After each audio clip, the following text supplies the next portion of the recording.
And welcome back to Daily Wrap. Let's check in with the insatiable, the guy we call the opinionator, Steve Malzberg, and see what he has planned for 7 p.m. Eastern tonight. Stevie. All right, Joe. Ed Klein will be here, and he has some interesting news about the future of Michelle Obama and Valerie Jarrett. Are they tied together? You'll have to wait and see. Also, Mark Stein will join us to talk all things Hillary. We'll also have Michael Myers weighing in on Donald Trump and the Malzberg panel. It's all straight ahead, so don't touch that dial. 7 p.m. right after the Daily Wrap. Thank you. People love me. And you know what? I've been very successful. Everybody loves me. I'm #1 in Nevada, #1 in North Carolina, and #1 nationally. But very importantly, I'm #1 with the Hispanics. It just came out yesterday. Do you expect to win the presidency? I do expect. #1 with the Hispanics. Really? Yep, don't worry. Let me read this first, and you guys can jump in. That, of course, was Donald Trump being, like Brett Favre being Brett Favre, Donald Trump being Donald Trump. But he might not be that far off. The latest Rasmussen Report survey finds that 57% of Republicans think Trump is likely to be the Republican presidential nominee. 25% say very likely. Those numbers are drastically up from 2 months ago when he first announced his candidacy, when only 27% felt Trump could snag the nomination. I'm not very good at math, but I believe that has doubled. Is his nomination as sure a bet as this survey indicates? Jump into the whole Hispanic thing first and then answer the question. Well, the Hispanic comment was unnecessary because it's ridiculous. But listen, I mean, I think we'd all agree that his chances are way better than we ever thought they would be. But I'm going to say what I've been saying so often. It's August 2015. Anybody who thinks that they know who's going to be the nominee of either party, I hope you're not putting bets on it, because it will change 15 times before we get to those conventions. 15 being the key number there, because we're 15 months to the election. That's right. So you got your money on Trump, if you were to bet right now? I'm not, no. No? No, I think so who do you got?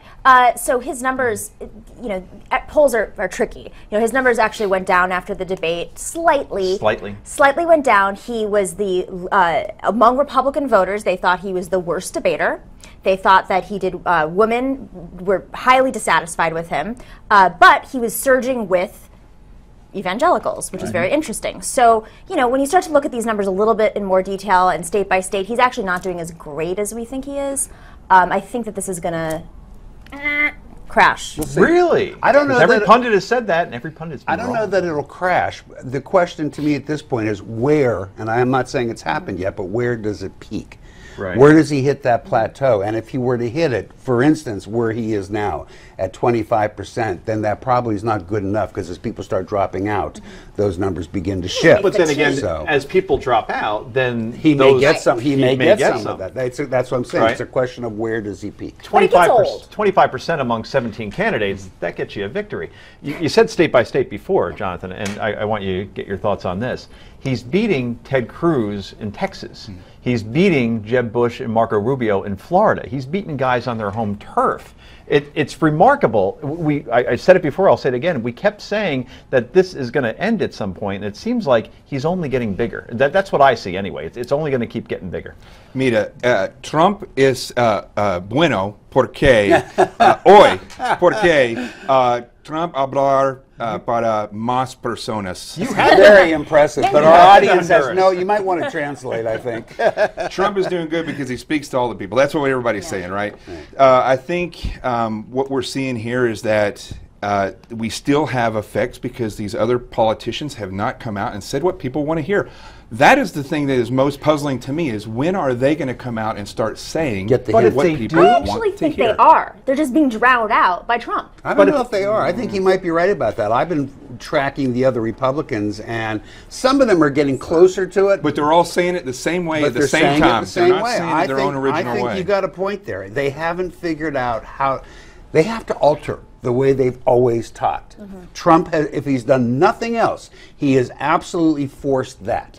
And they haven't figured out how to do it. Otherwise, how do you compete with that?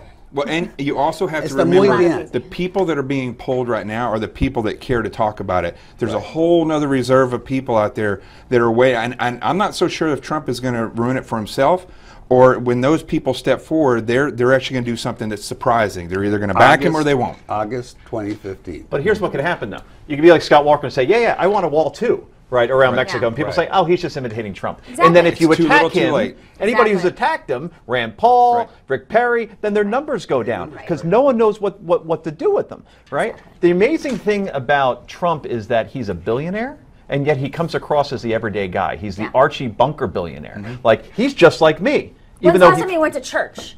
Like, and he's winning with evangelicals. I mean, that's the big question. It's amazing. so fascinating. amazing. He's I have to not just read rich, this. He's a builder. Yeah, that's He's true. a builder. Right, he's in construction. I have to read this real quick. Jeb Bush remains the favorite on the odds to be Republican presidential nominee at the online sports books. That's interesting. Bush is the favorite, and that's followed by Scott Walker, Marco Rubio, and then Trump. So Vegas says might not be happening. Isn't that not buying interesting?